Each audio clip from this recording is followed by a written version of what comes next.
You've seen her in the forest of mirrors. She wears no shoes. Her dress is made of smoke. She leans toward the man who stands as if he isn't watching her, the one who never speaks in riddles because his silence is the riddle. And though 10 others offer fire, gold, and thunder, her gaze never wavers. She wants the one who doesn't need to be seen, the one who doesn't try. You call it mystery, you call it confidence, but it is neither.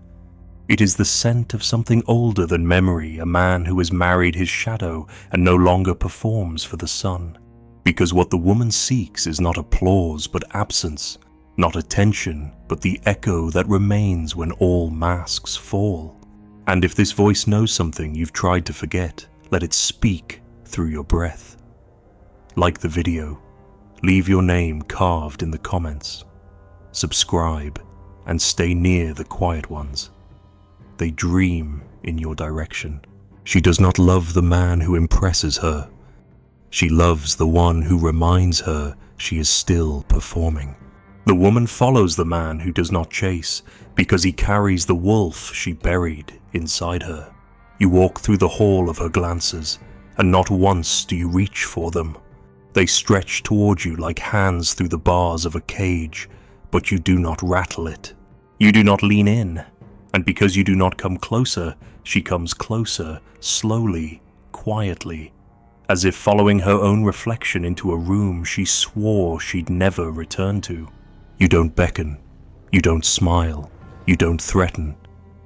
And yet, she hears something louder than all the men who shout your absence, vibrating against the locked door of something primal, something she cannot name but cannot look away from either. She tells herself she doesn't understand you, but her body does. Her breath shortens, her eyes lower, her thoughts turn slow, like prey sensing it is being watched not by a man, but by a presence with no hunger. And that is the paradox.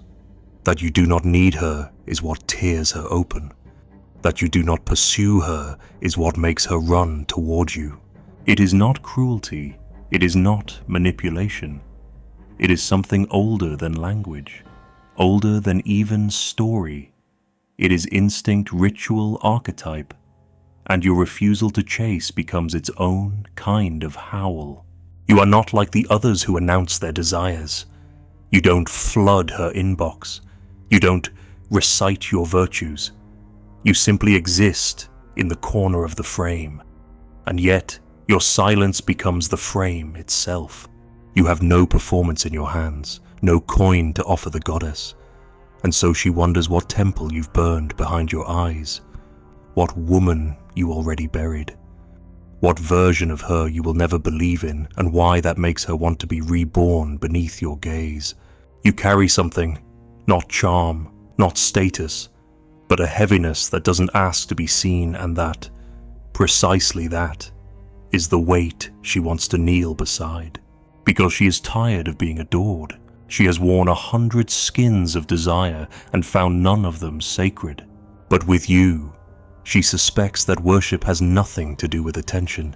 It has something to do with fear, with the mirror you never offer, and the one she begins to build out of her own longing. You are not the light she wants. You are the shadow she recognizes. The one who does not touch, but still leaves fingerprints on her spine. The one who does not move, but rearranges the temperature of every room.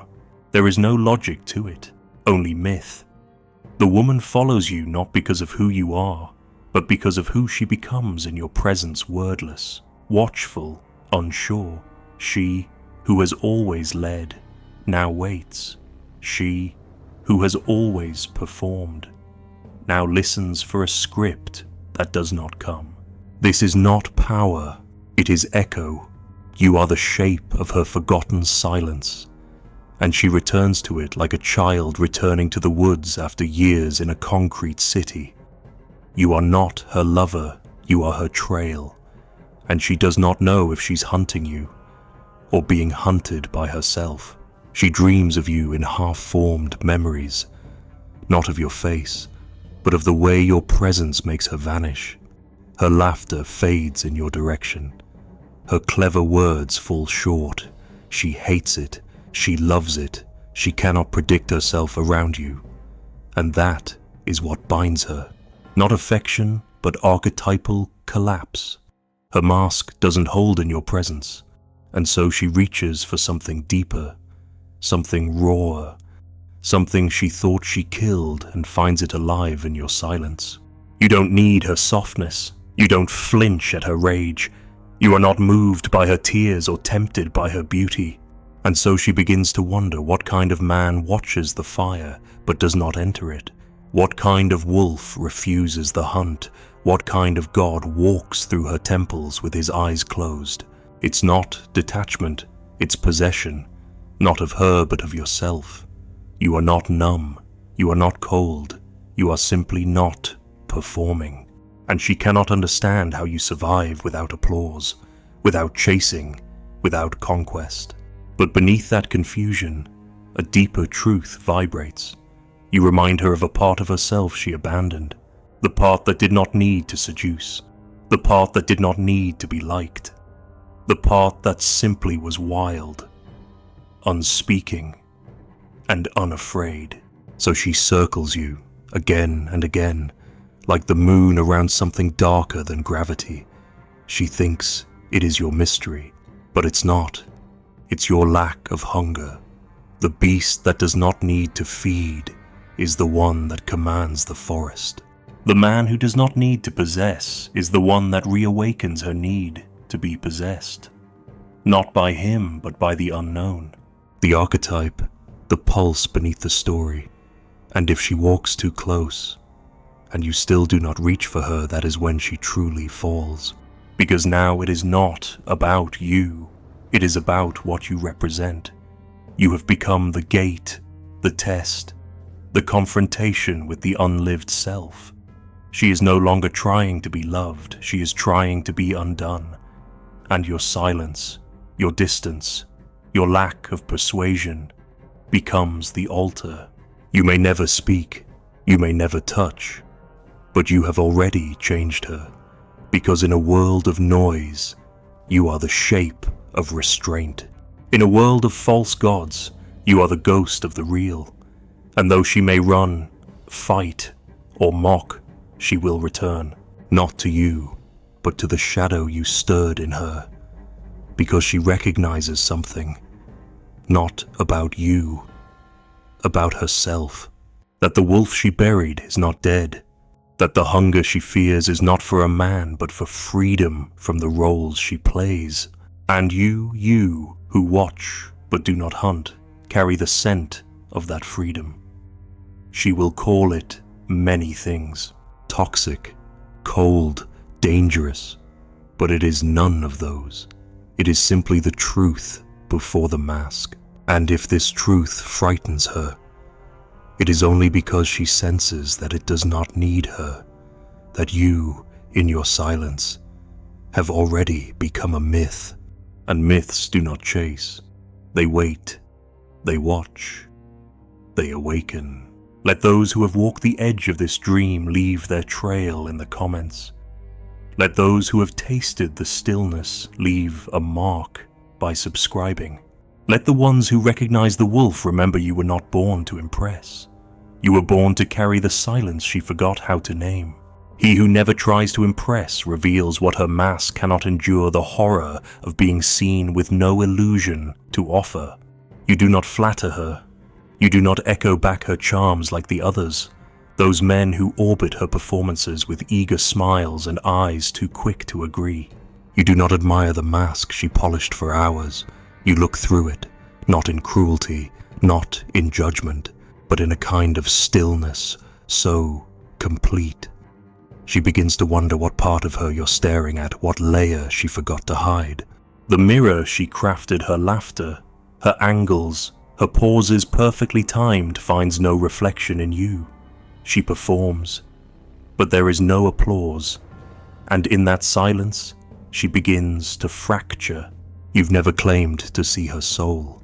You do not speak in poetic flattery, You do not say you understand her like no one else, but that's exactly what unsettles her.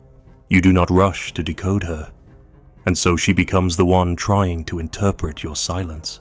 She watches herself in your eyes and sees no confirmation, no reward, no feedback. The mirror is still, and in its stillness, the illusion unravels. She realizes something terrifying: she cannot impress you. And for the first time, she meets the part of herself that isn't enough. Not because you made her feel small, but because you refused to make her feel anything at all. You withheld the validation that all the others offered so easily, and she is left alone with her own reflection. Not the curated one, the one that breathes beneath the mask, the one that doesn't know how to seduce, the one that aches to be real and trembles at the thought of being rejected once it is. You become the psychic test she never prepared for. She cannot predict you, she cannot seduce you, and that makes you dangerous. Not as a predator, but as an oracle, because what you offer is not desire, but revelation. In your calm detachment, you say, "I do not believe in the version of you you are showing me," and instead of turning away, she leans in, not because she wants to be loved, but because she wants to be seen, and your refusal to respond becomes the only sight that matters. She starts peeling, slowly, with discomfort. She begins to discard the flattery, the performance, the practiced charm. She speaks in smaller tones. Her voice falters. She pauses. She admits what she never does in the presence of those who admire her. She starts asking, not declaring. And somewhere inside, she is terrified because she has not lived unscripted in a long time. You do not rescue her from that fear. You let her tremble. You let the silence stretch. And because you don't rush to soothe her, she begins to hold herself. And in that moment, something shatters. She is no longer the seductress, the performer, the goddess in control. She is the girl beneath the costume, the one who isn't sure if love is earned or endured. And in your quiet, she begins to wonder if she's ever known love at all, or just applause disguised as affection. There is no show to run anymore. The stage lights dim, and still, you do not move. And that is what makes you the mirror that breaks her. You do not reflect back her fantasy. You reflect nothing, and in that void, the truth surfaces. She is not here to seduce you. She is here to be seen. But now she must confront what's truly visible. Not the beauty, not the charm, but the confusion, the dread, the loneliness inside the archetype she wears like a crown made of smoke. You do not call her beautiful. You do not compliment her cleverness. You do not laugh at her carefully delivered jokes. And this, paradoxically, makes you more real than all the men who have come before you. Because you are not trying to win her. You are not trying at all. And that is what turns the room cold and holy. Because she knows now you are not the prize. You are the test, the gate, the question she must answer without performance. There is an ache in her now, a quiet obsession, not with having you, but with understanding why she cannot charm you.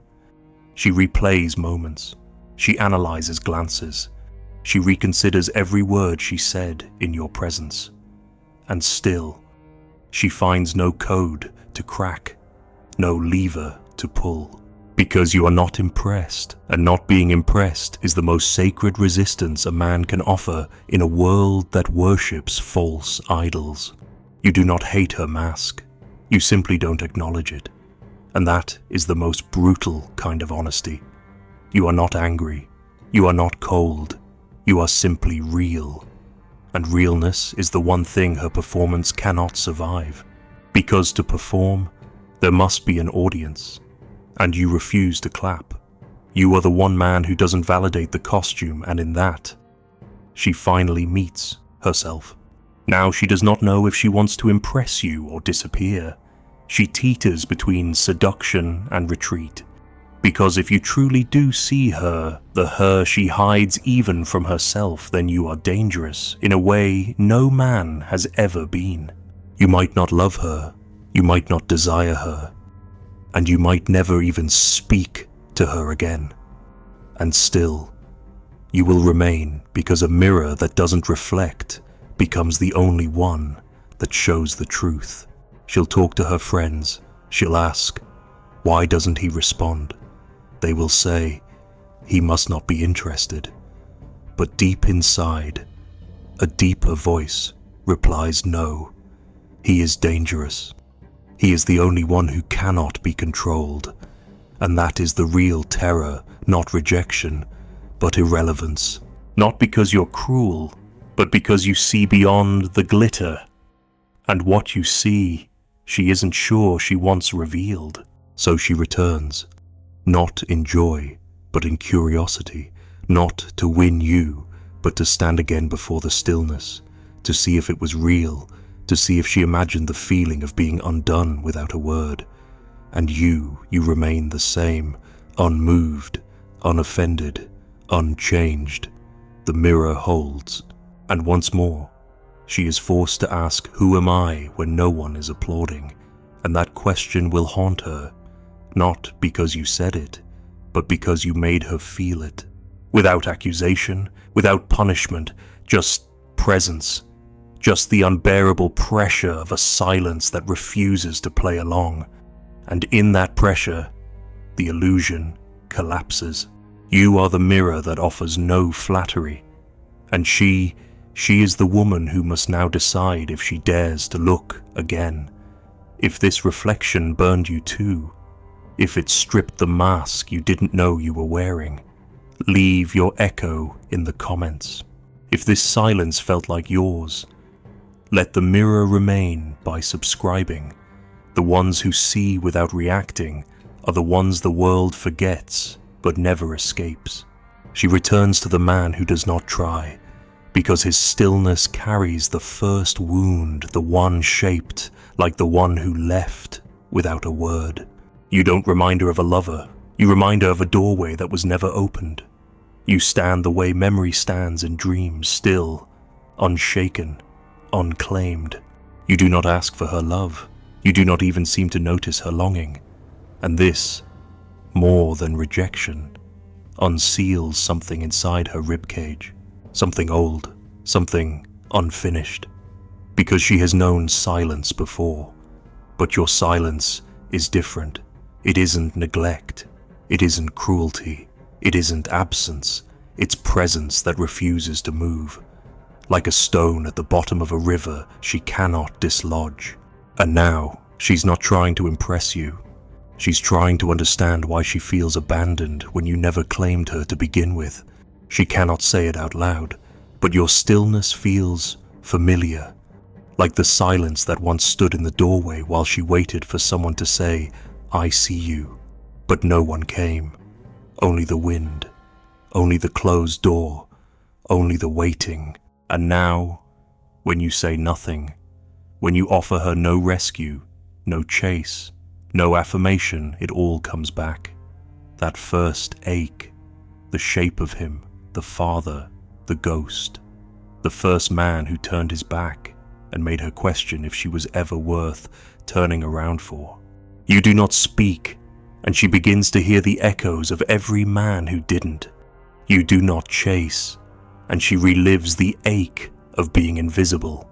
You do not impress, and she begins to wonder if she has ever mattered without being wanted, because that's the script she was raised on. To be chosen is to be worthy. To be pursued is to exist. And now, standing in front of you, a man who does not need to possess her, she feels erased. And yet, somehow, that erasure becomes sacred, because it forces her to confront the real question, who am I when no one is reaching for me? You do not move, you do not change shape to please her pain. And because of this, she begins to collapse inward. The surface self, the one who flirts, The one who proves, the one who shines, begins to crumble. Not violently, not dramatically, but like a long-forgotten statue dissolving under the soft pressure of wind, and underneath it, something ancient stirs. The child. The one who stood at the top of the stairs waiting for someone to call her name. The one who smiled too brightly to distract from the quiet. The one who believed that if she were just good enough, loud enough, lovely enough, someone would stay. One. You do not stay, but you do not leave. You remain silent, present. And that paradox splits her open, because now the pain is not about you. It is about him, the man whose absence became her first prayer, the father, the pastor, the leader, the myth who taught her that love was a vanishing act. And now, here you are, standing still not as her lover, but as the embodiment of that first disappearance, and she does not know if she wants to run or kneel. You do not explain yourself, and that makes your silence holy, because explanations are what weak men offer when they fear the wound they have caused. You fear nothing, not even being misunderstood, and in that, you become the opposite of every man who has tried to fix her. You are the one who lets the ache remain, and that ache becomes a mirror not of her pain, but of her origin.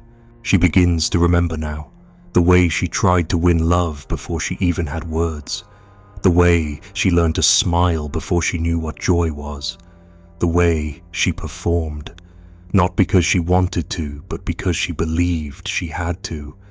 And you, with your quiet gaze and unflinching presence, bring her back to that moment. You are not the man who hurt her. You are the man who doesn't need her pain to end. And that is what sets you apart. You do not try to soothe.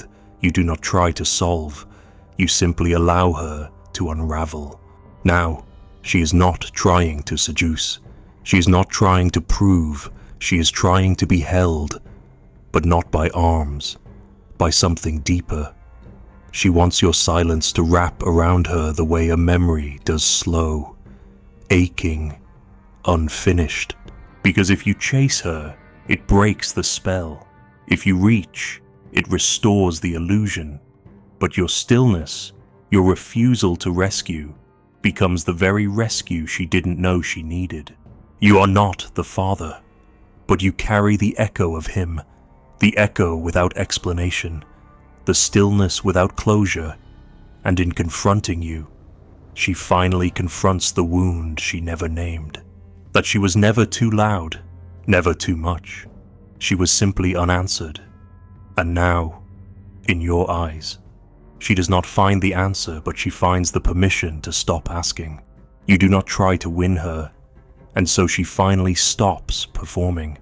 You do not chase, and so she finally stops running. You do not speak, and so she finally hears what the silence always meant. This is not romance. This is ritual. This is not seduction. This is alchemy. She may fall in love with you, but it will not be the love of flowers and poems. It will be the love that bleeds, the love that remakes, the love that forces her to remember who she was before she became likable. And you will never know what you did, because you did nothing, and in doing nothing, you became everything, not a partner, not a savior, but the sacred symbol of her original abandonment and the gateway beyond it. She may thank you with her eyes, or she may hate you for the mirror, but she will never forget you, because you did not try to impress her. You reminded her of the one who never came back, and through that remembrance, she returned to herself.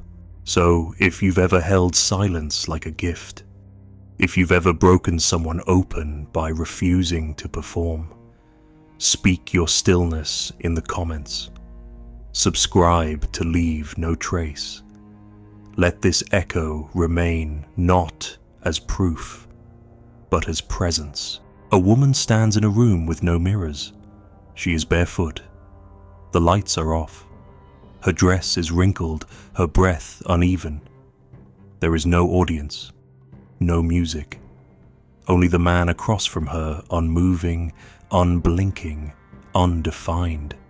He says nothing. Still, she trembles. She takes one step, not toward him, but toward the space inside herself that always begged to be noticed. And in that space, there is a doorway, and behind that doorway, there is no father, no lover, no applause, only a chair facing the wall, and a silence that has always known her name. She reaches for the handle and then pauses. Who will she be when no one is watching? Who were you before the first time someone clapped? Let the question breathe. Let it stay unanswered. Let it follow you, like a man who never needed to turn around.